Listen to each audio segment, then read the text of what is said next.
মুসলমানদের প্রথম কিবলা মসজিদুল আকসা, মসজিদুল হারাম মসজিদে নববীর পরই যার স্থান, যাকে আল কুদস আল আকসা মসজিদ বা বায়তুল মুকাদ্দাসও বলা হয়ে থাকে। কিভাবে তৈরি হয়েছিল মুসলমানদের প্রথম কিবলা আল আকসা? বিস্তারিত থাকছে ডেস্ক রিপোর্টে। মুসলমানদের প্রথম কিবলা মসজিদুল আকসা, মসজিদুল হারাম মসজিদে নববীর পরই যার স্থান, যাকে আল কুদস আল আকসা মসজিদ বা বায়তুল মুকাদ্দাসও বলা হয়ে থাকে। আল আকসায় অজু করে এখান থেকে মিরাজে গিয়েছিলেন শেষ নবী হযরত মুহাম্মদ সাল্লাল্লাহু আলাইহি ওয়াসাল্লাম। ইসলামে তাই মসজিদুল হারাম ও মসজিদে নববীর পরই আল আকসার অবস্থান। ঐতিহাসিক এই মসজিদ জেরুজালেমে অবস্থিত। খ্রিস্টপূর্ব 957 সালে এটি প্রথম নির্মাণ হয়। খ্রিস্টপূর্ব 1004 সালে মসজিদটি পুনর্নির্মাণ করা হয়। এরপর বিভিন্ন যুগে এর সংস্কার হতে থাকে।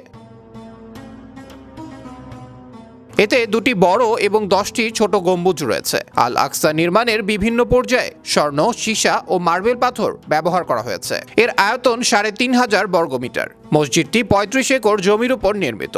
এর নির্মাণশৈলী মুসলিম ঐতিহ্যের রাজসাক্ষী।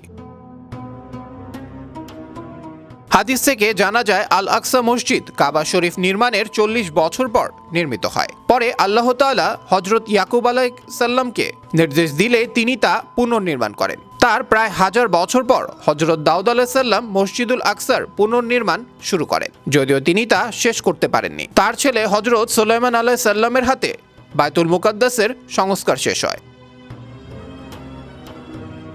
পবিত্র কোরআনের ভাষ্য অনুযায়ী মানুষের পাশাপাশি জিনরাও হযরত সুলাইমান আলাইহিস সালামের অনুগত ছিলেন। তাদের মধ্যে অনেক দুষ্ট জিনও বেরিবদ্ধ অবস্থায় নির্দেশ মেনে চলত। তাদের মাধ্যমে আল আকসা পুনর্নির্মাণ ও সংস্কার করা হয়। নির্মাণ কাজ শেষ হওয়ার আগেই হযরত সুলাইমান আলাইহিস সালামের মৃত্যুর সময় চলে আসে। আল্লাহর নির্দেশে হযরত সুলাইমান আলাইহিস সালাম কাচের মেহরাবে মৃত্যুর জন্য প্রস্তুত হন। লাঠিতে ভর করে দাঁড়িয়ে বা বসে থাকা অবস্থায় তার মৃত্যু হয়। মসজিদুল আকসা নির্মাণ শেষ হওয়ার আগ পর্যন্ত নবীর দেহ পচেনি, পড়েও যায়নি। দুষ্ট জিনেরা ভয়ে কাছেও যায়নি। পবিত্র কোরআনে আল্লাহ বলেন, যখন আমি সুলাইমানের মৃত্যু ঘটালাম তখন ঘুন পোকাই জিনদেরকে তার মৃত্যু সম্পর্কে অবহিত করল। হযরত সুলাইমানের লাঠি খেয়ে যাচ্ছিল। অতঃপর যখন তিনি মাটিতে পড়ে গেলেন তখন জিনেরা বুঝতে পারল যে যদি তারা অদৃশ্য বিষয় জানত তাহলে তারা এই হাড়ভাঙা খাটুনির আযাবের মধ্যে আবদ্ধ থাকত না। আর এভাবেই আল্লাহর আদেশে জিনদের মাধ্যমে নির্মিত হয় আল আকসা মসজিদ। আবরার আহমেদ ওয়াহি, বিশ্ব বাংলা 24 নিউজ ডেস্ক।